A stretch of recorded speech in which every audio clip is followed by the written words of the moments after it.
Welcome to another webinar brought to you and facilitated by myself, Judy Matoti, and brought to you by the American Samoa Alliance Against Domestic and Sexual Violence. And today's webinar is on human trafficking in American Samoa. This webinar was created by Jennifer Tafiono, Executive Director of the American Samoa Alliance. And it is January, and it is National Human Trafficking Prevention Month. And this is within the 50 states and 5 territories of the U.S., including American Samoa. So the discussion in January is connecting the dots on human trafficking and violence. So today, our webinar, we also wanted to share the same webinar, Human Trafficking in American Samoa, brought to you by the American Samoa Alliance Against Domestic and Sexual Violence. We are grateful for the opportunity to be able to share some of this information with you.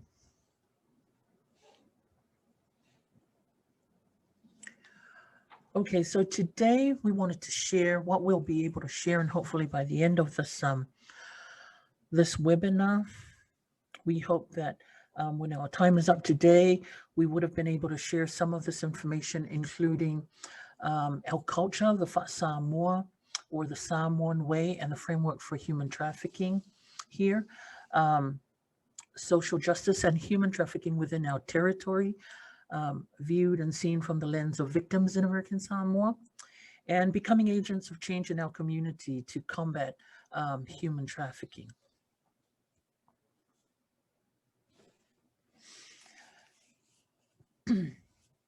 So traditionally, Samoans are conservative and highly selective in their adoption of Western ideology and culture. And so the traditional Samoan village has a collection of families that consist of brothers, sisters, uncles, cousins. Traditionally, the family contributes to the benefit of the entire village. So 95% of the land that we live on is communally owned by a handful of clans led by matais or chiefs who are also governing through village councils. And most freehold landowners, who by law must be 50% Samoan, still have a connection to a village and provide support to their village and clans. So the Fa Samoa, or the Samoan worldview, is notably articulated by renowned Samoan scholar and former Prime Minister, as well as former head of state of the independent state of Samoa, Tupua Tamasese Efi, states here in one of his writings called Su'e Manongi, he states, "I am not an individual. I am an integral part of the cosmos. I am not an individual because I share my tofi with my family, my village, and my nation. I belong to my family, and my family belongs to me. I belong to my village, and my village belongs to me. This is the essence of my sense of belonging." This was his writing. This is from his book, Su'e Manongi. So the Fa Samoa is perpetuated by an ancient hierarchical system of power, let's say power and control, called the Fa'amatai, or way of the chiefs. So at the top are God and the religious leaders, or we call the Whaiwhiao.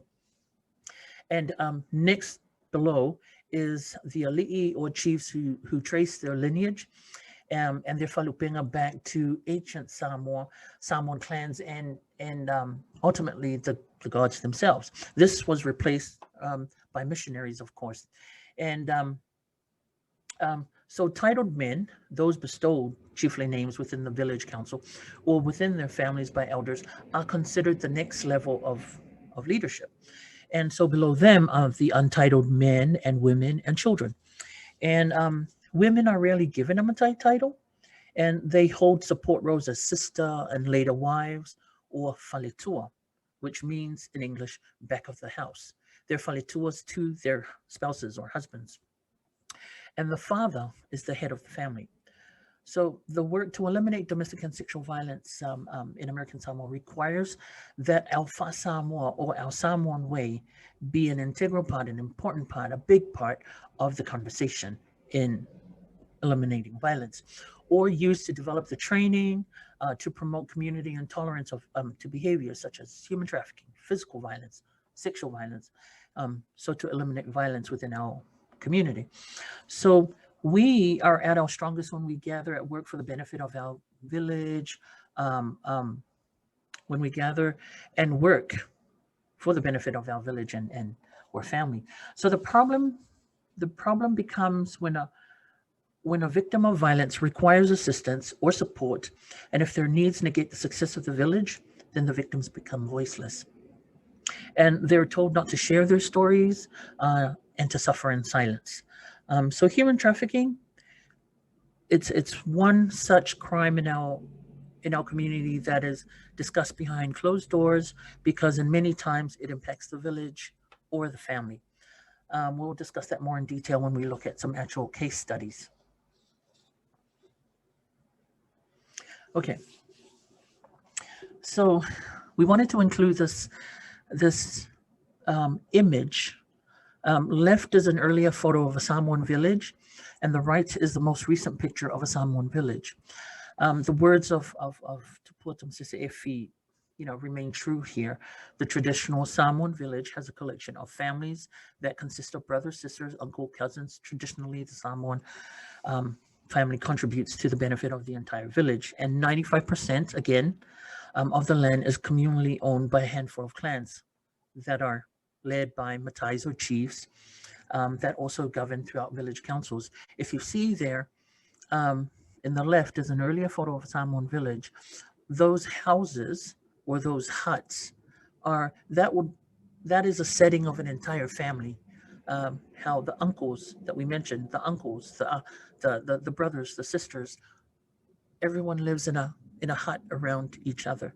And the picture on the right is a more current setting, but it's still the same. The houses might have changed, but it's still pretty much the same setting. We live around each other as a clan.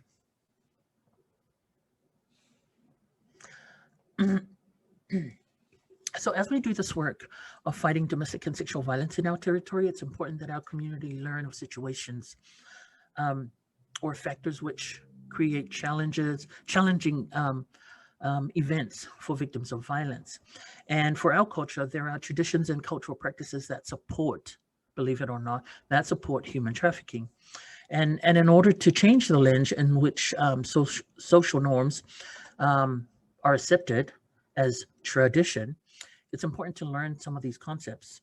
So in our community, we have to take these concepts and transfer or translate what we consider Western through process into our Samoan way or our Samoa or the Samoan way of doing things. So for this reason, we're most likely go over some of the information you're aware of. But for those who do the work of human trafficking, but it's important to create that picture and narrative of the work we do here in American Samoa. So what we learn about human trafficking through websites, training sessions, etc., is mentioned here. Like human trafficking is a crime that forcefully exploits women, men, children, and it affects every country in the world, but is rarely talked about. Simplistic definition or description is that it involves transporting someone into a situation of exploitation, including forced labor, marriage, prostitution, and sometimes organ removal. It's estimated internationally between 20 million and 40 million people in modern slavery today.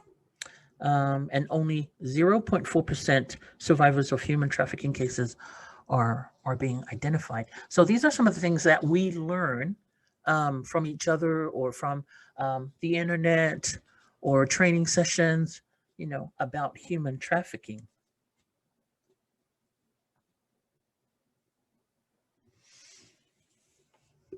So for the Alliance, using a social justice lens to discuss and develop the framework for human trafficking work in American Samoa, it's very critical. We recognize that social justice is used to address sensitive topics such as gender, race, discrimination, poverty, etc. And additional issues can be immigration and economic security that are intricately connected to the ways that people access services and their ability to lead productive and healthy lives. So the Alliance, so here, we wanted to mention that the Alliance believes that using a social justice lens can help us to create changes of beliefs and behaviors in our community, and to promote their critical consciousness and active involvement in social justice activities, so to eliminate domestic and sexual violence within the community. Also, persons who fall victim to trafficking are not random, but rather are part of populations made vulnerable through economic injustice, racial or ethnic oppression, gender discrimination, or any number of oppressions.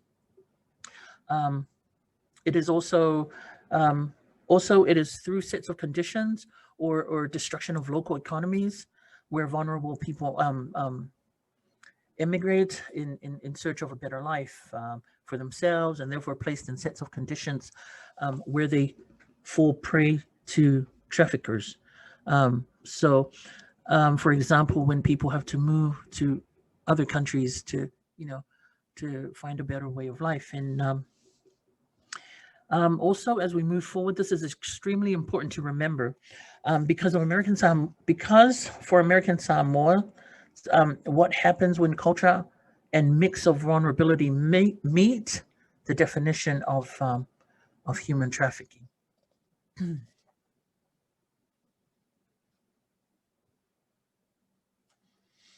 Okay. So here we wanted to include the human trafficking legislative definition, and we have their labor trafficking and sex trafficking. So this is Victims of Trafficking and Violence Protection Act of 2000, the TVPA, and this is how they define human trafficking and labor trafficking and sex trafficking. Under labor trafficking, it's the recruitment, hiring, transportation, provision or obtaining of a person for labor or services through the use of force, fraud, or coercion for the purpose of subjection to involuntary servitude, peonage, debt, bondage, or slavery. And then with sex trafficking, it's a commercial sex act included by force, fraud, or coercion, and then or in which the person induced to perform such act has not attained 18 years of age or underage. So that is the definition of human trafficking with the TVPA Act of 2000. We wanted to include here the American Samoa Anti-Human Trafficking Bill in our legislation in 2014. So it says there that it was introduced in 2014 and it impacted families. And within this legislation that was passed in 2014, it had two main provisions. And public safety, the Department of Public Safety, or TPS here, shall receive mandatory training on human trafficking for all law enforcement and emergency first responders. Territory-wide task force under Governor's office and headed by the American Samoa Department of Homeland Security. Group can identify the scope of human trafficking in American Samoa, collect data on human trafficking, identify potential assessments. Now, we wanted to include or mention that there is no mention of funding on who provides training or follow up on whether TPS has received any training at all since this legislation in 2014. So according to Human Trafficking Hotline, American Samoa statistics have been collected since 2015, and that was like 5 years ago. And so please note, our human trafficking problems did not just begin in 2015. In 2014, our government implemented the human trafficking legislation, which is managed or directed through our Homeland Security Department.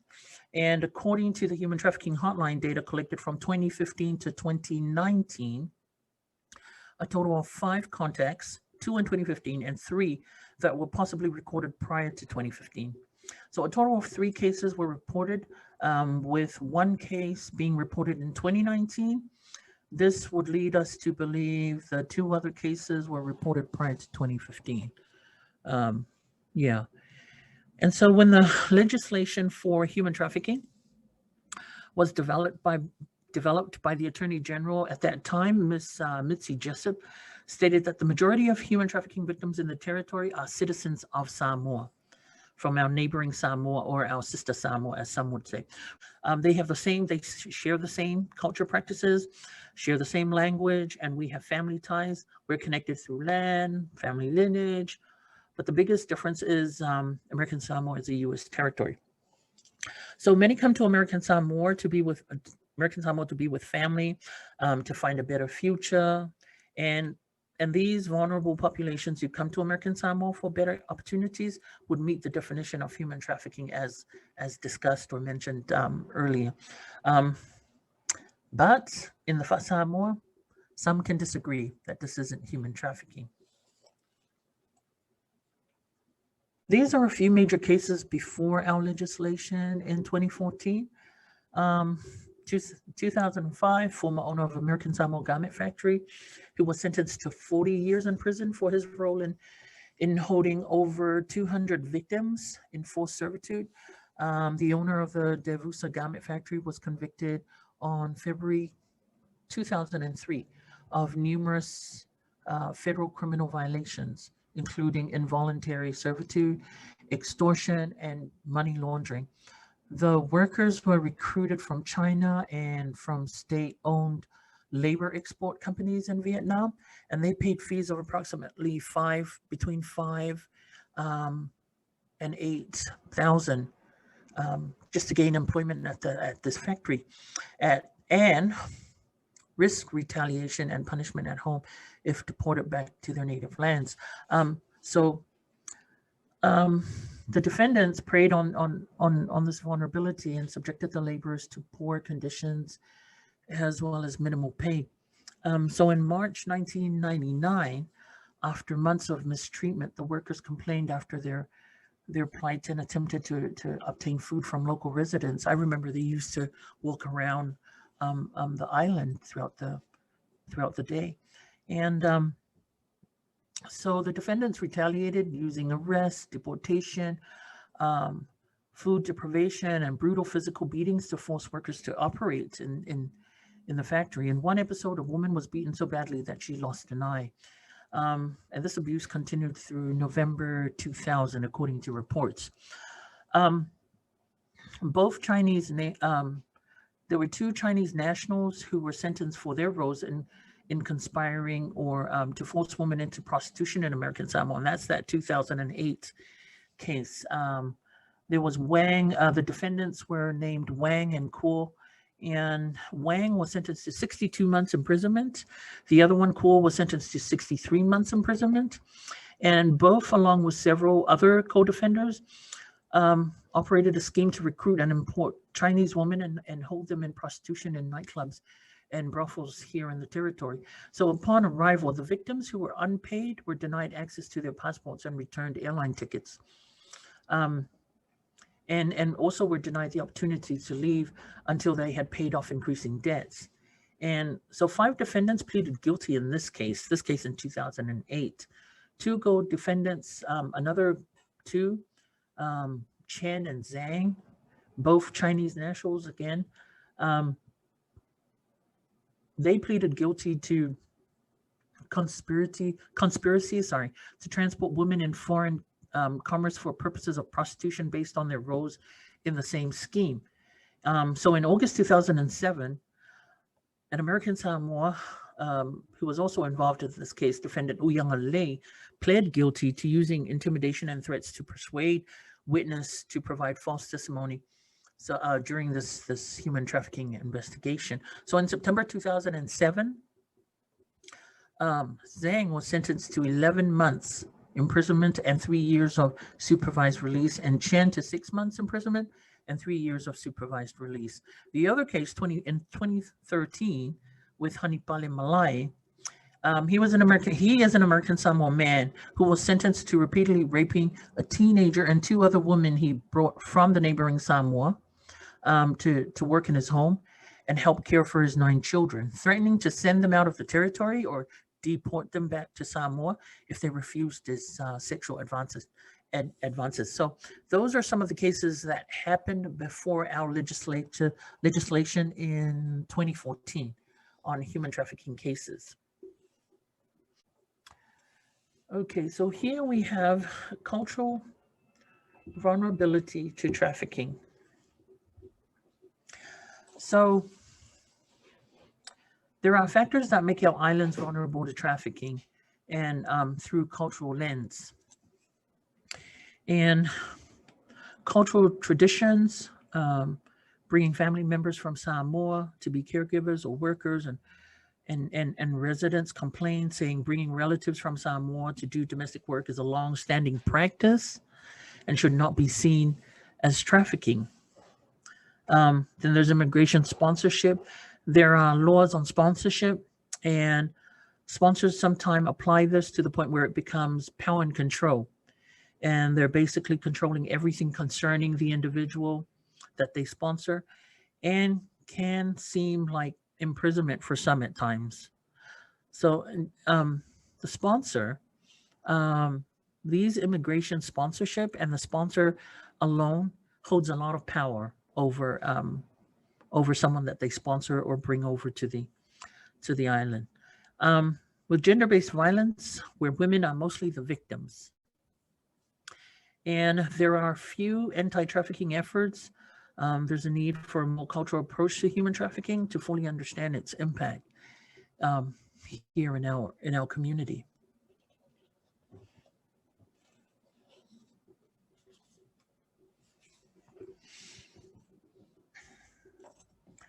So strengthening our approach, we believe that to have a stronger approach on tackling human trafficking within our territory, we have to have those safe dialogues addressing our cultural belief systems and human trafficking lens.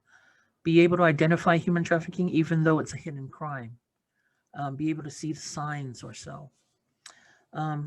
Build capacity and strengthen collaboration efforts, partnerships with current task forces in creating policies and procedures or policies and procedures of human trafficking and how to better serve victims of human trafficking. Being able to define what training looks like for the different communities and strengthening our advocacy approach and services, as well as identifying and being able to share those available resources that are available for victims of human trafficking here within the territory.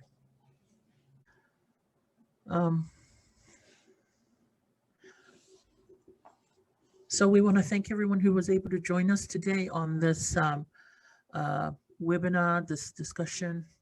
Thank you to everyone for joining us today for this presentation or for this webinar or this online discussion about human trafficking here in American Samoa. We hope this we were able to shed some light on how human trafficking or what human trafficking looks like here within the territory, and what we can do to better serve our to advocate for victims of human trafficking, as well as understand how our culture or our Samoa belief systems can have an impact on victims or on human trafficking here in American Samoa. So if you have any questions or need more information about today's discussion, please connect with us.